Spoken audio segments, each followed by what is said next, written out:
Hello and welcome everybody. I'm Jan Brinkman. I'm professor at ESADE in the area of entrepreneurship and strategy. Today is my special pleasure here to be with 6 rock stars actually. Rock stars as well, I have to say, I was asked to highlight that. You can see later, if you plan on seeing soccer, we'll end on time at 8 o'clock for sure, so everybody has plenty of time to walk this few, 300 meters over to the stadium or watch it in their favorite bar. But before you see those stars, you see here 6 other really amazing stars, and as well they come from 2 countries. One is the Netherlands, the other one is Spain. I'd say, to really create a personal and very insightful introduction is I could tell you many things why these are really rock stars and amazing people. I think that the most interesting thing as well is really to see what are they doing and how did they get into the entrepreneurship space. So there we have different people, and I would use that as an introduction actually. So here to my left is Maria van Joel. She started a company, Step 1, that brought companies from Spain to the Silicon Valley. Not just one, not just two. 200 overall, so an enormous potential, and you see as well how amazing and young she is. As well, she's the CEO of Entradas.com, which just announced that they've been acquired, so a very big exit. We see here nice growth. And so tell us, you're so young, you have already achieved so many amazing things. What brought you in the entrepreneurship space? And then maybe as well tell us a little bit, what you do in Step 1, and then today with Entradas.com. Hello, English or Spanish? Either way, I think whatever everybody prefers, and we have the translations online as well. Bueno, la mayoría de la audiencia es española, ¿no? Pues muchas gracias por... Gracias. No me considero ni rockstar, ni me gustaría ser Bale y marcar goles como él, pero no. Y cobrar 100 millones como él, pero no. Bueno, yo no tengo un background técnico, que me hubiera encantado tenerlo. Si de hecho ahora pudiera ir para atrás, probablemente estudiaría una ingeniería informática o teleco.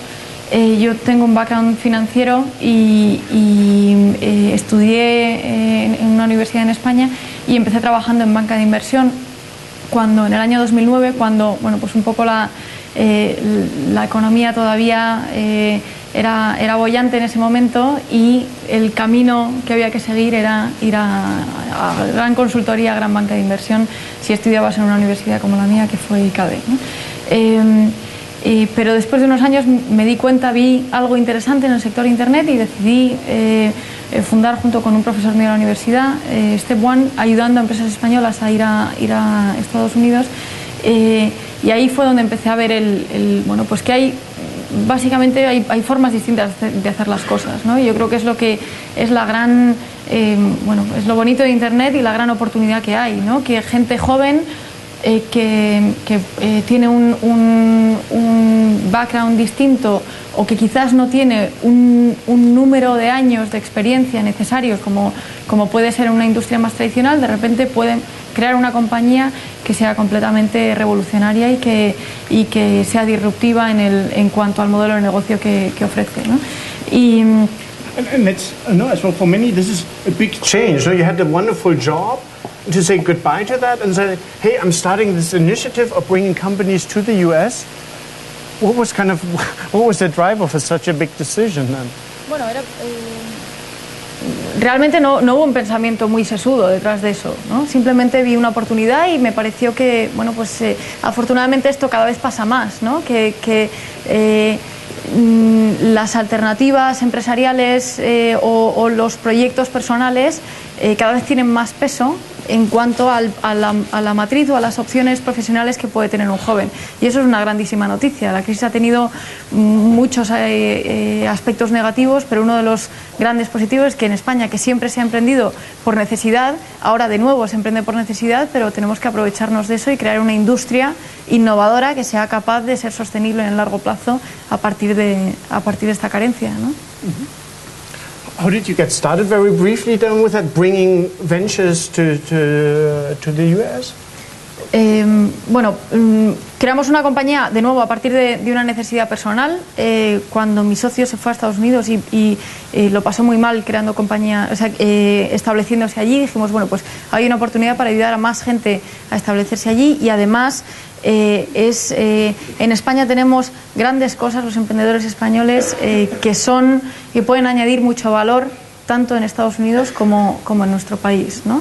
La tecnología española y el talento español en muchos casos no tiene nada que envidiar con el americano y además bueno, pues tenemos una serie de cualidades, de habilidades, somos muy creativos, sabemos manejarnos bien en la incertidumbre, sabemos improvisar bien, todo ese tipo de cosas que para nosotros es algo lo que decimos que está más en nuestro ADN más mediterráneo, más latino, pues eso es una grandísima cualidad que tenemos que saber explotar y hacer un modelo de negocio a partir de él, ¿no? Porque para mí es una ventaja competitiva respecto a un alemán, a un holandés, o incluso a un americano, ¿no? So you started that, you brought the ventures to the US, and the decision, I become the CEO of a company.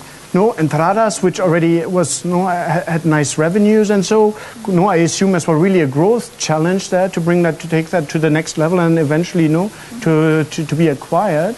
What made you that switch as well? That you said, hey, I like to go for this opportunity. Sí, bueno, yo creo que hay saltos y etapas completadas en la vida de un emprendedor, igual que cuando uno hace un exit. En el caso de Step One no hicimos un exit sonado, simplemente pues, creamos una compañía, era una plataforma realmente, no iba a ser algo realmente escalable ni algo que pudiéramos venderlo y integrarlo dentro de una compañía más grande, sino simplemente era un puente sobre el cual seguir construyendo, ¿no? Y una vez ya estaba establecido, a mí ya me apetecía hacer otra cosa distinta y volví a España y me incorporé a Entradas.com, que es una compañía. El reto para mí era cómo poder revolucionarla, porque era una compañía que en ese momento ya tenía 13 años, no es una startup, y cómo poder aprovechar las oportunidades que había en el mercado y cómo poder hacer cosas distintas en ticketing a partir de una compañía ya que en ese momento tenía 60 millones de euros de ingresos, ¿no? Ahora, 2 años después, estamos en 110 millones y este año terminaremos, 2014, si todo va bien, en unos 135. And to show as well what's Entradas.com, as if we want to go to the game, could we buy the tickets there? Bueno, esto es depende, si los pagas. Vendimos 15.000 entradas en 15 minutos. Oh, well. No, and so it's really for online ticketing. So if I want to get tickets to concerts, to sports events, and so Entradas is the place to go. Nuestro objetivo es ser un referente del ocio en España, donde podamos ser una alternativa a todo el ocio que existe en España, desde cine, teatro, musicales, conciertos, deportes. Uno de los grandes hitos para nosotros fue ser el operador en exclusiva del Mundial de Baloncesto, que es en España este año, y que como empresa española es un hito importantísimo, porque es uno de los 5 espectáculos deportivos más importantes que puede hacer que existen en el mundo, y el hecho de que haya una empresa española con tecnología española, con equipo español, que sea capaz de hacer eso, pues es muy relevante. Wonderful to have you here, Maria. Changing to the next, Hanneke Steegweg, I'm pronouncing it with my German pronunciation, but I understand what it means, is the founder of iLoss, so an entrepreneur as well. You were chosen as the next woman startup, or you received the next woman startup award. So as well to highlight that, really very promising person from the Netherlands. Can you tell us a little bit about your background and why you chose to become an entrepreneur, and what is iLoss doing?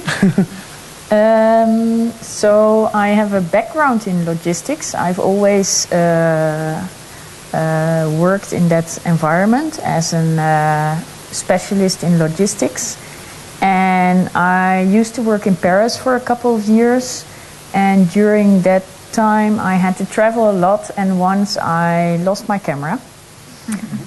Which I had some nice pictures on, which I really wanted to get back.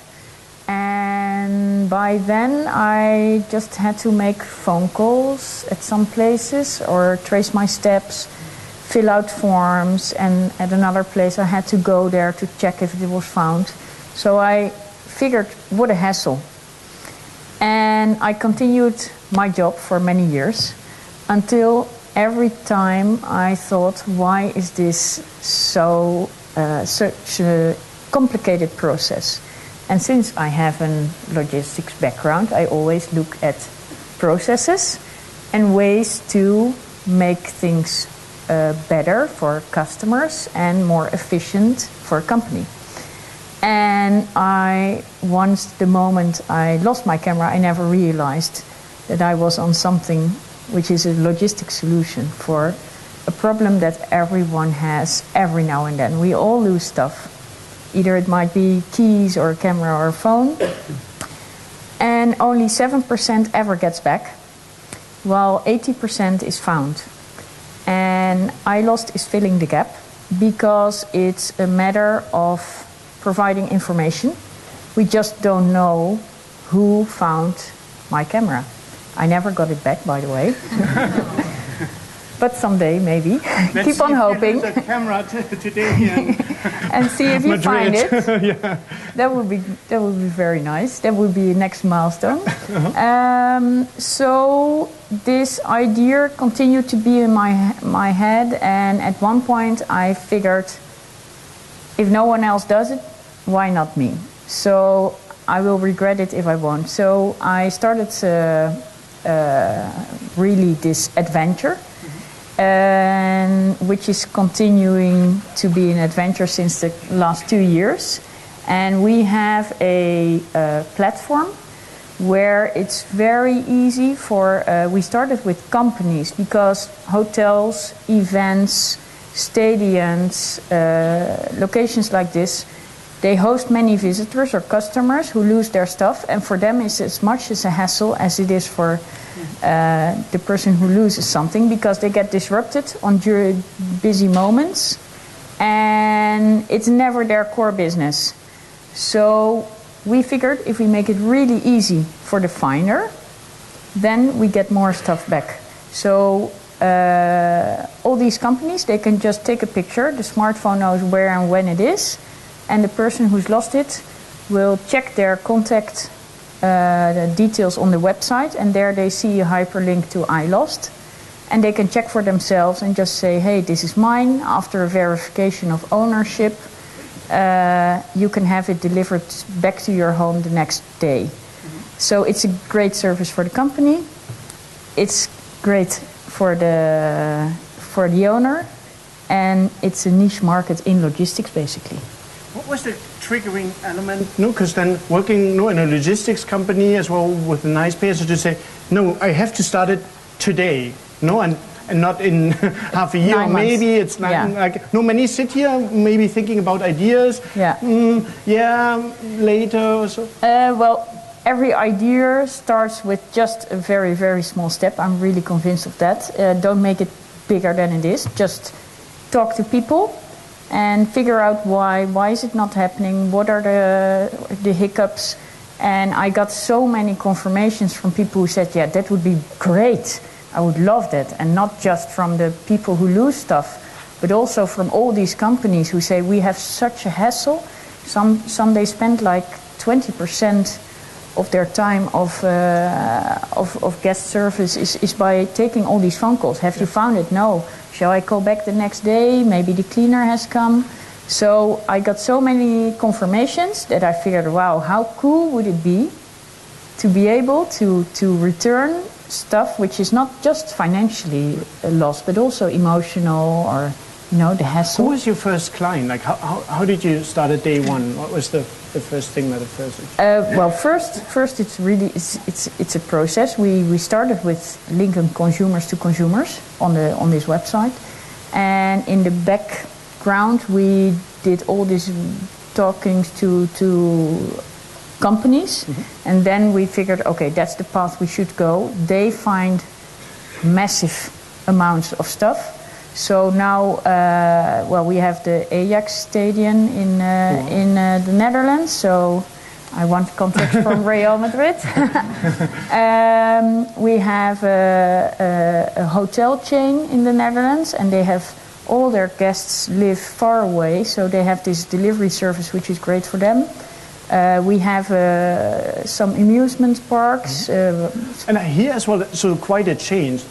Initially you try to do like individual to individual, where you most likely see building up to traffic is really difficult, yes. to make this, and no, it's actually smarter to go to big events where they bring in the traffic. Yeah, no? So actually the professionals who find things, who just have, think about railway companies and hotels and all these people.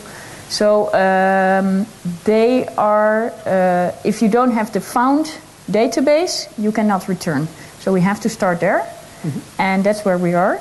We are really now increasing the growth of building this global database of lost and found. We have now contracting a hotel chain, so if it works for them, they will roll out in all their hotels around the globe, and then we can arrive in Spain as well. Yeah. So very useful. We all, I'm sure, are now looking forward to that, and hopefully never get into the situation that we actually need to use it. But yeah, these things happen. It will not be a problem anymore.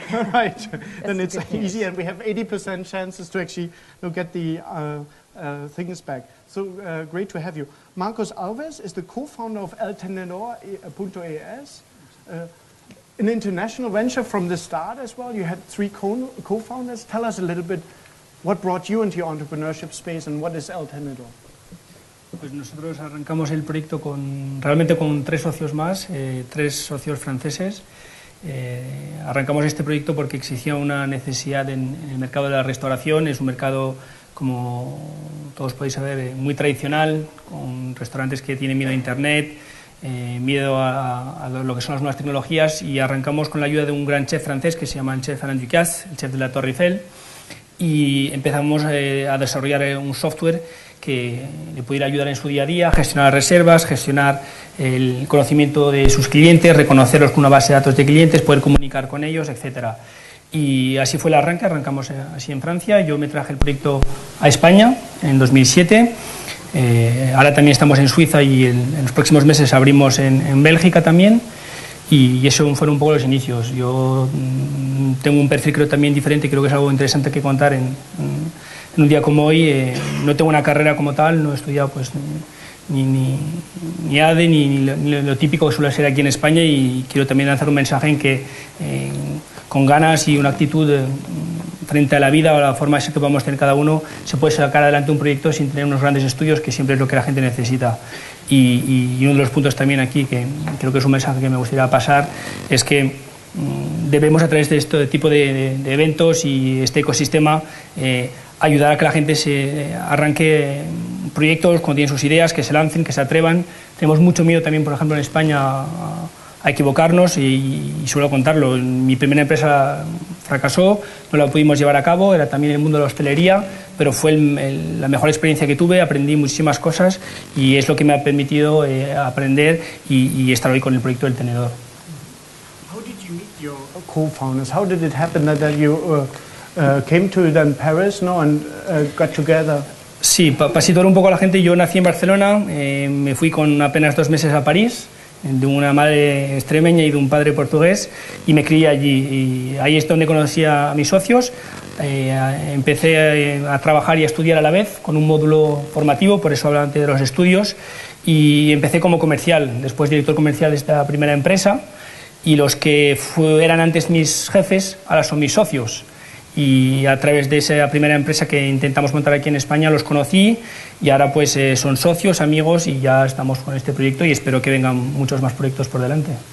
Wonderful as well to see then how even with the VIII project you can really find people to start ventures from, and lots of opportunities arising then from that, ¿no? Sí, creo que lo bueno de esto es que no nos conocíamos, pero teníamos la misma pasión, que era la tecnología y el mundo de la gastronomía. Hemos ido creciendo juntos, ya llevamos todos los 3 unos 10-15 años de experiencia en el mundo de la gastronomía y la tecnología, y al final entre los 3 hemos conseguido montar este proyecto. Y was the kick-off event kind of where you said we have to do this and we have to do that now? Nosotros lo que nos hizo decidirnos por hacerlo es porque ya éramos, sobre todo mis socios que eran ya emprendedores, se iban a montar ese primer proyecto, visitando a restaurantes, porque ya estamos también en ese mundo, vimos esa necesidad y dijimos, aquí hay una oportunidad. Es verdad que también además vimos un modelo existente, que es un modelo americano de Open Table, que ahora mismo pues, es una empresa extremadamente potente en Estados Unidos, pero por ejemplo que no consiguió implantarse aquí en España. Y recuperando un poco comentarios de María Fanjul, creo que tenemos los españoles una forma de ser diferente, y eso es un valor diferencial bueno que tenemos, y no quiero que la gente lo vea del lado negativo. Por comparar estos dos negocios, OpenTable, que es líder de Estados Unidos, en 2009 intentó implantarse en países en los que estábamos nosotros, Francia y España, cuando todavía éramos muy jóvenes, llevamos apenas 2 años en esos mercados, y no supieron implantarse y conseguimos hacer que se volviesen para Estados Unidos. Por lo cual es una cosa que me alegro contar, porque creo que tenemos mucho talento aquí en España y mucho potencial que hay que explotar. Wonderful. Great to have you, Marcus. Next one is Peter van Overloop, is the co-founder of Mobile Canal Control. You have to sorry, you have to tell us what Mobile Canal Control is. Yeah, it is about one of the most precious resources we have in the world, especially for Spain. It's about water. So really talking about global issues, this is one of the main ones that we need to worry about in the coming 50, 100 years. So what we developed is a system that allows to monitor water flows simply by taking a picture of it. And moreover, there is a optimization program behind it in our system that tells what needs to be changed to the water system. So when you think of irrigation here in Spain, very important. 70% of the fresh water resources we have is being used by agriculture. It's amazing. What we can do with our system is save 10% of this amount, which would basically, I mean, if it would be implemented everywhere, which of course is utopia, but then really would solve the freshwater issues that we have in the world. How did you come across that? What's your background to Yes. say I start this? Sounds like a very ambitious project as well, because we have many entrepreneurs think about internet ideas where you say, okay, I can kind of figure that one out, but here you need lots of resources. True. And so how did you get started? So I'm really the typical technical guy. I'm a professor at Delft University of Technology. I teach. I love to tell my students all the formulas and the quadratic this and all the mathematics. But then all of a sudden you get this idea, and you think with this combination of things we can actually achieve something, and probably we need these smart students with my help to actually get this happening. So my experience is that usually there are a lot of smart people at the university, and usually they end a certain research by putting this thesis on the shelf, and nothing happens with it. So that's a real shame, and now it's getting more popular in the Netherlands, and to actually start using these ideas and try to make it into a company. So what happened was that I didn't know anything about entrepreneurship. Also my students didn't know this, but we just took the challenge, and with 4 of us we went into the spin-off, and then with the help of the university, so actually the university owns shares in our company. That was through Kick Energy, which we can say as well for people that are interested in sustainable energy, and so there's this European Union program that tries to help those. Yes, exactly. So we were, we went into this program. It's climate, actually, climate Kick, the climate one. And the great thing is they really force you to tell the story so precise, and because you can have a great idea and you can solve the world's problems, but if it costs too much, then still that is not a solution. So they really trained us to come up with a business model that was actually viable to go ahead. What was the first step? What did you like? No, like to everybody see like water management and saving 10% of some water that some farmer uses somewhere. So how does that work? Like what did you do? Yeah, you mean the details of the technology? Oh no, very short. Like we have the problem is because we have the soccer game in the back. So the thing is, and maybe the interesting thing is that water. You also mentioned this is. Water is also a very conservative world. You have farmers, and they did it like their father did it, right? So they don't want to change. They don't want the technology. They hardly have a smartphone, but it is happening slowly. So yeah, indeed, what we do is to support them with this smartphone. So in fact, they don't have to install all this expensive equipment.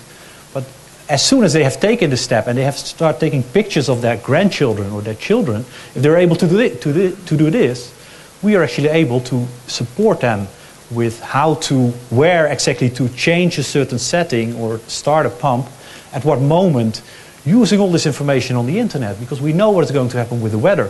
We even know from satellite images what the status of the crops are. So by combining all this information into one simple message to the farmer or to the operator, change this, change that. That is the main idea behind it. What did your colleagues and students say? Because many we think as well, a professor, they come and they read things and we have to write very fast or so. Did they say, you're crazy now, this professor actually wants to do something? Normally they just talk? No, but they love it, really. I just usually tell the story that actually for 20 years I've been doing it wrong, because I was installing all these sensors and these motors, trying to automate everything. So I can actually just expose myself and say, hey, listen, what I've been telling all the students before you was wrong, but you are the lucky ones. Right. So and they just love it if you can, step down to that level and also show them that some of their colleague students actually went into this company and we will be successful. So actually a great way as well to learn and for the professors to actually and be on top of things, to tell the relevant things and so. Definitely, yes, yeah. Your colleagues, what did they say? They said this wonderful? There's always this battle between the fundamental scientists and the more applied ones. And I have to say, I have over 40 publications in scientific journals, so nobody tells me I'm not a real scientist in that sense. Right. But even now I took the step, and actually in a way it made me also more professional as a scientist, because I had to work more hours, I had to work harder, that's what we do as entrepreneurs as well. And even in the scientific ideas you become more lean in this sense, because all scientists have many ideas, but the sooner you see which one will actually survive the real world, the more efficient you are, also as a scientist. So wonderful as well to see this really broad and very diverse field of entrepreneurship and the different backgrounds. So great to have you as well. Next one is Alfred Auro, serial entrepreneur, currently on his third venture, hallstreet.com. What happens if I go to hallstreet.com? Bueno, lo primero que quiero decir es, con tu permiso, es agradecer muchísimo el estar aquí hoy. Nosotros tenemos muchos puntos de conexión entre este proyecto y este acto. El primero es que somos una empresa que de alguna manera tiene un origen en el ecosistema de SADE. Pues yo tengo hace unos años una oportunidad, después de hacer un máster en la Escuela de Negocios allí. Soy muy vertical de perfil en cuanto a estudios, en cuanto a formación de posgrado, en cuanto a toda mi trayectoria. Es totalmente vinculada al sector turístico, que además es el sector estrella español, y lo tengo que decir, y lo reclamo siempre, ¿no? Que es en lo que realmente somos los primeros, o estamos siempre entre los 3 primeros del mundo, y en algo que realmente somos sostenibles, porque no dejamos de estar nunca entre los 3 primeros del mundo. Y yo... Briefly jump in there and say with the tourism sector, because it seems so appealing and that many people have tourism ideas. I'm sure here at least 10 people in here want to create a company in tourism. Sounds as well very overcrowded, competitive. Absolutamente, lo es un sector tremendamente duro y competitivo, y es por esto que posiblemente nosotros estamos haciendo lo que hacemos, ¿no? en nuestro campo. Yo he trabajado después investigando en este campo desde el 2007 en ESADE, en la Escuela de Negocios, junto al doctor Josep Francesc Valls, en turismo y tecnología y consumidor turístico. Y ahí entendimos que las cosas tenían que cambiar precisamente por esta madurez de sector, y concretamente en el espacio en el que nosotros trabajamos, que es en el de las habitaciones de hotel, en el sector de la distribución de hotel. Y así empezó nuestro proyecto, con ese ánimo de retar, de reinventar el futuro, de decir cómo va a ser el futuro de esta distribución que es tan compleja. ¿Por qué no hay un entorno donde los hoteles y las personas se encuentren que sea mucho más directo y transparente y limpio, ¿no? Y yo realmente estaba, lo tengo que decir, obsesionado con este tema. Y a mí la idea, ¿no? Que estás preguntando constantemente cómo apareció la idea, a mí la idea me apareció de camino en esta búsqueda activa de la idea, un día pues me quedé sin poder utilizar una reserva anticipada que yo había comprado de una habitación de hotel. Y me di cuenta de que, aparte de que estaba perdiendo mi dinero, es que no tenía posibilidad de hacer nada con aquello, ¿no? Que tenía un valor. Al final, una habitación de hotel, una reserva, si cambiamos nuestra mente, la podemos ver, además de como un sitio donde dormir, la podemos entender como un activo. Es algo que puede ser transferible, ¿por qué no?, entre personas, y que puede haber una transacción económica entre personas. Were already existing, they were doing research. So it sounds a bit, let's maybe have that explain that one. So what happens if I go on the website with the reserva that I have? Nosotros somos un mercado totalmente libre. Es la primera vez que nosotros fuimos una iniciativa única en el mundo, en este sentido, la primera vez que una compañía proponía al mercado que, además de que un hotel o un distribuidor, que lo hacen en nuestro mercado, puedan vender habitaciones de hotel, fuese también una persona que, como yo, no puede utilizar esa habitación de hotel. Y además introducíamos otro componente, que es lo que pasa cuando te atreves, ¿no?, a innovar, a romper barreras. Y es que entendíamos que esa transferencia de ese activo podía hacerse de forma total, la reserva completa no la puedo utilizar y la vendo, o parcial. Yo voy a utilizar una cama, pero tengo una segunda o tercera cama a la que le voy a poner un precio y la voy a meter en el mercado nuevamente. Y creamos ese primer mercado libre en el que todos estos actores pueden vender, hoteles, distribuidores y personas. So I could make a speculation, hey, there's a game tonight, no, in Madrid, so I start buying hotel rooms close by in the hopes that I can resell them.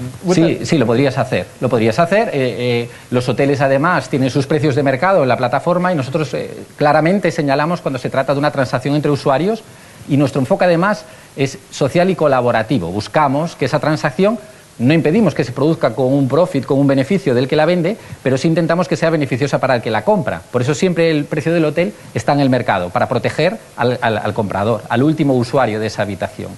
Y nosotros lo hacemos así. Tengo que deciros que esto ha sido un camino en el que nos ha permitido también entender precisamente lo que acabas de decir, que nuestro encaje es muy bueno, es idóneo cuando se trata de ir a un evento.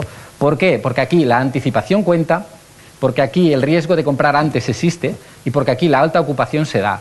Y nosotros estamos creando incluso producto donde no lo había. Hoy podría haber muchos hoteles ocupados alrededor del Santiago Bernabéu. Nosotros estamos dándole al usuario la posibilidad de crear camas donde no las tiene, de encontrar una alternativa en el mercado. That could be a collaboration between you guys. La hay, y además tengo que deciros... Okay. Sí, empezaba mi explicación diciendo, tengo muchos puntos de conexión y además los voy a repasar rápidamente. Primero es ADE, tiene mucho que decir en nuestros inicios. Lo segundo, Rafael del Pino también tiene algo que decir, porque tengo un socio, un cofundador, uno de mis cofundadores, que es fantástico, Pedro, seguramente que esté por ahí, porque está en Madrid. Es una persona que ha sido becada por Rafael del Pino, que ha estudiado en Estados Unidos con ayuda de esta institución. Es un fenómeno que ha dejado Google para sumarse a nuestro proyecto ahora a principios de este año. A quien yo le agradezco muchísimo ese riesgo que ha tomado, que es una cosa muy importante, ¿no?, que necesitamos las startups, ¿no?, gente valiente que dice, yo me voy a dedicar en cuerpo y alma a esto. Y luego es que además esto de ir a los eventos nos ha permitido entender que este sistema está muy desorganizado, y entonces empezamos a organizarlo nosotros ahora y estamos dando un salto cualitativo tremendo, y añadiendo incluso cosas de valor alrededor del evento, y lo estamos haciendo pues con empresas como la de María Fanjul, o como empresas como la de Marcos, que acabo de hablar con él, porque estamos buscando el vínculo entre ese hotel, ese evento y, ¿por qué no?, el resto de servicios que están muy desorganizados. Podría con Anika hacerlo también, porque se pierden muchas cosas en los eventos, ¿no? You see, it's to come to these events, lots of networking opportunities. Absolutamente. And it's especially great, the first thing as well, that people have their own venture, because if not, you network, but there's no point in exchanging things. And so, what was for you the first thing that you say, now, no, I stopped consulting, because my understanding was before you did consulting in the tourism space, and that's the venture that I'm going to pursue? Cuando entendí que realmente eso de convertir la habitación en un activo era la posibilidad de acercar a ese hotel y a esa persona. Y yo, como estaba obsesionado con la idea, yo la verdad es que soy emprendedor en serie, pero yo creo que, entre comillas, ¿no?, un ambicioso emprendedor en serie, en el sentido de que siempre he querido hacer algo grande, algo que generara un cambio. Lo digo con humildad también, con cariño, ¿no?, pero algo que generara un cambio, una impronta en este sector, que necesitaba innovación. Y empecé con una compañía muy interesante, muy innovadora, familiar, que al final pues yo vendí mi participación, se quedó la familia, es una compañía que sigue estando ahí muy bien, mandábamos marinos de un lado a otro del mundo, era un nicho muy potente. Continué con una consultora de innovación, que no la vi escalable, no era muy difícil de escalar, transferir ese conocimiento, a hacerla global, un sector que no demandaba consultoría, ahora muy difícil, y apareció esta idea por el camino y digo, esto sí que es escalable, esto sí que es potente, y aquí me voy a meter con toda el alma, y con toda el alma significa con toda el alma, o sea, estoy hasta viviendo fuera, o viviendo entre San Francisco y aquí, con todo el sacrificio que supone para mi familia, para mi mujer, para mi hija pequeña que tengo, que es una supporter tremenda de Hall Street. Sí, sí. Una motivación, ¿no? Es una tremenda motivación. Pero ella es el mejor ejemplo que le puedo dar. Ella me dice, nosotros decimos, estamos dando la vuelta a las habitaciones de hotel o al mundo de los hoteles, ¿no? We're turning the hotel world upside down. Y ella me dice, papi, yo voy a dar la vuelta al mundo de la moda. Perfect. So we see the next generation of entrepreneurs as well coming. Estoy seguro, es que lo veo en sus genes y es verdad, ella es una cosa, ella quiere ser emprendedora y con 10 años... Digo, and interesting as well, because before, the ambassador here talked about that, different people as well, the challenge of cultures and changing cultures. In Spain there's this complaint, hey, people are not risk-taking. Here you see as well, hey, I'm very ambitious in my third startup and I want to make it big, and so... What do your friends say? They're like, you're the capitalist now that wants to create like the next corporation? Yo creo que tenemos un problema cultural aquí, enorme, una barrera tremenda. Nosotros hemos sido una compañía innovadora que ha provocado un cambio y que al principio nadie se creía que por qué nosotros teníamos que estar provocando este cambio. Nuestros primeros competidores nacieron en Israel y cuando estos competidores nacieron empezaron a creer que lo que estábamos nosotros haciendo era posible. Y yo digo, cualquier español puede hacerlo. Estoy de acuerdo con Marcos. ¿Por qué no cualquiera? Oigo muchísimo, es que no todo el mundo puede emprender, no todo el mundo que no quiere. Pero todo el mundo que quiere puede y debe de hacerlo. Creo que el programa de startups de Estados Unidos, de Israel, en Holanda, lo acaba de explicar esta señorita, me quedé con el keyword, lo siento, sé que es del Parlamento Europeo. Lo acaba de explicar, es importantísimo, genera empleo, o sea, la manera en que redistribuimos la riqueza a los emprendedores. Yo a veces hablo con gente que tiene sueldos que yo me gasto en 2 años y contrato a 20, 25 personas. O sea, y ellos lo ganan esto en menos de un año. Entonces, creo que esto es fundamental. Y yo pienso que cualquiera, y tenemos que dar un gran proyecto país para hacer que la gente emprenda. Hay que empezar como con mi hija, desde pequeños, a entender que hay que asumir riesgos, que en el riesgo está el cambio, pero que cambio es vivir y que podemos inventarnos lo que queramos. Creo que el único gran éxito histórico que ha tenido España ha sido fruto de la locura de un hombre que pensaba que, su fundamental era cierto, la Tierra es redonda y voy a llegar a las Indias más rápido por aquí que por allí, y se encontró con algo mucho más grande. Eso es fruto de un intrépido, pero de un error, ¿no?, de cálculo. Creo que tenemos que equivocarnos, atrevernos, y si no lo hacemos, pues nos vamos a quedar siguiendo un país de seguidores. Quiero copycats, quiero cosas que se hagan en otro sitio. Perfecto, seremos un país que copia y pega. Wonderful, great to have you, Alfredo. Also Kant, co-founder, managing director of Typ Bar. What are you doing? So for me, it's quite interesting to be here because it's not often that my Dutch heritage, I get to share it. I'm originally from the Netherlands, but left over 7 years ago. I've been here in Spain on and off for the last 5 years. I'm a co-founder of a company called Taiba. And what we actually do is we help all of these companies, and hundreds more in the world, to find the right junior talent to hire. We're an online platform where we match job opportunities, primarily of fast-growing companies, to young people all over Europe and abroad that are looking for an interesting opportunity. So we founded this in Spain almost 3 years ago in September 2011, coming out of studying here. And we're 3 co-founders from 3 different countries, Spanish, German, and Dutch. Today our team is 21 people from over 13 nationalities. And last month we placed people in jobs in places such as Johannesburg, Singapore, Mexico, Bogotá, aquí en Madrid, Berlin, London, and all over the world. So that's a little bit our story. I'm from Holland, but I would say my heart is here in Spain, and we're trying to build a global company doing things right from here, from Madrid. We've moved over 75% of the people that work for us from other countries to come here. I'm an extremely big fan of Spain for a place to start a company and to build one, and believe this is a fantastic place with an immense amount of talent, but even more so a place where a lot of people from Holland, but from other countries in the world, are willing to move. Don't underestimate what we have here with a fantastic quality of life, an amazing culture, and a lot of opportunities here for people to come. It's actually funny because you would assume you're placing people, that you place actually people abroad, and you said the majority of placements actually do are people here in Spain to actually bring, we have an unemployment rate of, no, what's that youth? That's people in our own company. So we hire a lot from abroad in Spain. But no, I mean, primarily we're placing people outside of Spain. But we do a lot of international recruitment. So as the ambassador was mentioning earlier, that one of their objectives is to see the international relations between different countries, the Netherlands and Spain. We have a lot of that happening. So I, for instance, see a lot of Germans moving to Southeast Asia at the moment for some of our clients, or a lot of Spanish people moving abroad, but also coming here. You'd be surprised. And it's wonderful to see as well, because we see here amazing, very inspiring persons that started companies. And many like the entrepreneurship space as well, are interested in that. And one could say as well, maybe one initial step to get into that is to basically be placed maybe by you or other companies, because your main clients are high growth companies. Correct. So today we're physically in the offices of 100 fast growing companies a month. So these are companies like the ones we use in our phone. Like for instance, a few days ago we were in Dublin at Dropbox, which is a big American company. Companies like SwiftKey, Busuu, which is actually founded out of Madrid originally. And at the moment, out of the 100 companies that we visit, more than 40% come on board as our clients and are currently hiring for different opportunities.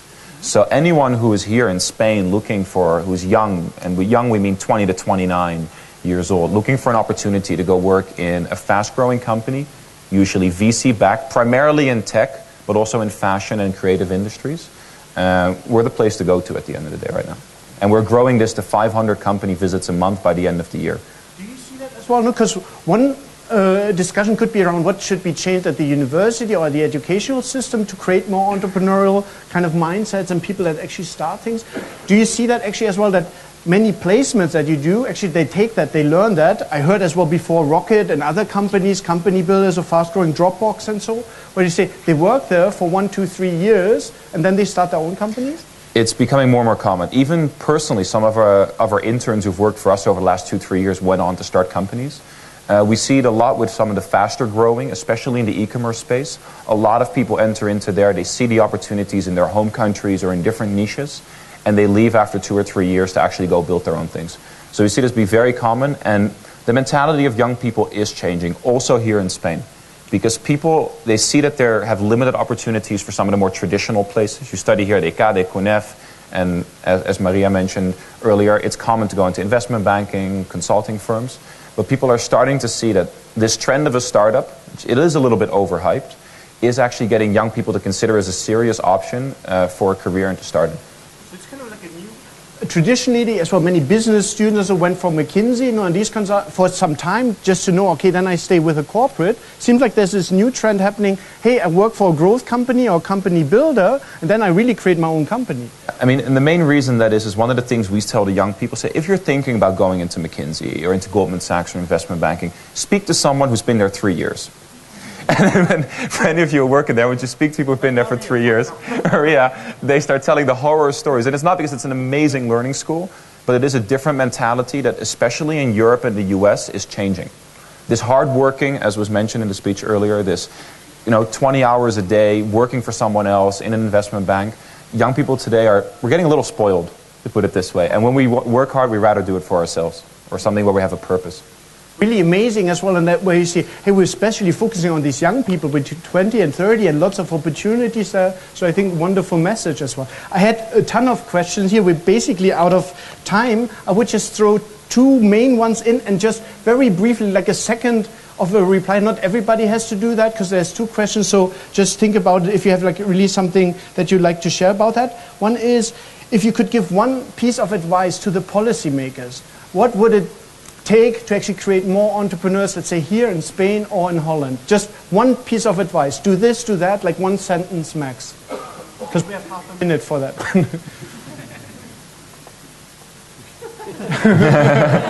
Okay, I start with the second question and then we can... Muy rápido. Yo creo que lo que estamos hablando todos y las conexiones que somos capaces de hacer realmente es porque existe un ecosistema, ¿no? Por muy pequeño que sea, pero existe una plataforma donde nosotros nos desarrollamos de manera natural, ¿no? Y eso es un poco lo que yo demandaría, ¿no? Déjanos, que nos dejen el camino libre y que nos dejen hacer para que podamos crecer, ¿no? Quizás es algo demasiado abstracto, pero simplemente es facilítanos la vida, ya no desde el punto de vista burocrático y demás, sino que podamos contratar, que podamos internacionalizarnos, que podamos tener leyes relativamente homogéneas, donde cada vez que entras en un país nuevo no tienes que empezar prácticamente de cero, y porque realmente somos empresas que nacemos globales, ¿no? When we make a petition, no, what would be the number one thing that they need to change tomorrow? One thing, like one legislation, specific thing or something? Una muy concreta, y la pediría, si sirve de algo, por favor, el inglés es obligatorio desde que entramos en cualquier ámbito académico, por favor. Es clave, porque tenemos gente súper inteligente que se está quedando fuera de los circuitos de las decisiones, fuera de los circuitos por no saber explicarse. Nos cuesta un montón, lastramos una gravísima carencia, y estoy seguro que manejando inglés y español con nuestra capacidad conquistamos el mundo. Wonderful. Everybody should learn English and as well. We're practicing this as well. You can see it works wonderfully. No, change the TV. Look at Portugal. Change the TV to English. No, like in Portugal. Other things, por la industria de los doblados. and as well, so no, and later on as well, we can maybe file a petition there for a very specific thing. My second, or one quick thing, yeah. Yo es muy breve. Yo creo que simplemente deberíamos dejar de tener esa costumbre de tener que querer todos hacer una carrera universitaria y pensar que es el camino que hay que seguir, como se decía antes, lo que querían nuestras madres que trabajásemos en un banco, por ejemplo, y creo que hay que cambiar un poco esa cultura y poder dejar que los jóvenes prueben el trabajo antes de los 26 años. Es lo que me ocurrió, es lo que me permitió conocer a emprendedores y poder después desarrollar mi propia empresa. Entonces, cambiar un poco el sistema educativo en ese sentido. So even if you don't have the formal education for it, you have opportunity in the entrepreneurship space, start working with people, you learn a ton, and then start your own business. No? Yeah. Y yo también creo que también debemos todos nosotros contribuir en ello. Dentro de, por ejemplo, la cultura de empresa, el tenedor.es, nosotros no solo digo que hay que dejar que la gente pueda trabajar antes de los 26 años, sino lo que digo también es que nosotros desde el tenedor ayudamos a que sea así. Nosotros apostamos muchísimo por gente que viene a nuestra empresa a hacer prácticas, pero lo que hacemos con ellos es apostar por jóvenes con talento y después los contratamos. Y creo que esa es una de las vías que podemos desde nuestras propias empresas hacer para que esto cambie. Over time, so I think we have to change to the second question here, and that is, if you can give advice to a friend regarding a startup, what would be the single most important advice that you'd give? But this needs to be like 10 seconds max. Sorry? No. It should be, it comes on. Oh, yeah, do it from the heart, from passion, because you will have to make so many sacrifices and so many hurdles. So it has to really become from the heart. Mm-hmm. Learn to negotiate. Sorry? Learn to negotiate. Learn to negotiate. The best thing as well, jump in there and do it and negotiate. And so negotiation very important as well. Don't just accept what other people tell you. Mm-hmm. Find great people around you to form the team and so on. A team, but also, which is a small bridge to the previous question, but also mentors. Mm-hmm. This ecosystem of investors and mentors and startups, to find that will really increase your chances to succeed, I believe. Mm-hmm. Wonderful. One final word here, advice for the ones that haven't given the advice yet. What would you tell the people that have? Oh, you have given advice, so. Okay. Sorry, but there's one more thing. One more very important thing. If you want to find out, you have to talk to him after. I have a big secret. Yes? I would say just get started. I mean, you're going to make a ton of mistakes. We make millions of mistakes every month still. But just by getting started, at least you're on the road to doing things. And hire people who are better than you, who are smarter than you. Try to be the dumbest person in your own company. Thank you so much for sharing all these inspiring insights. If you have more questions, we have to take it on offline because the time is basically up and we're actually over time. Thanks so much and all the best for your venture.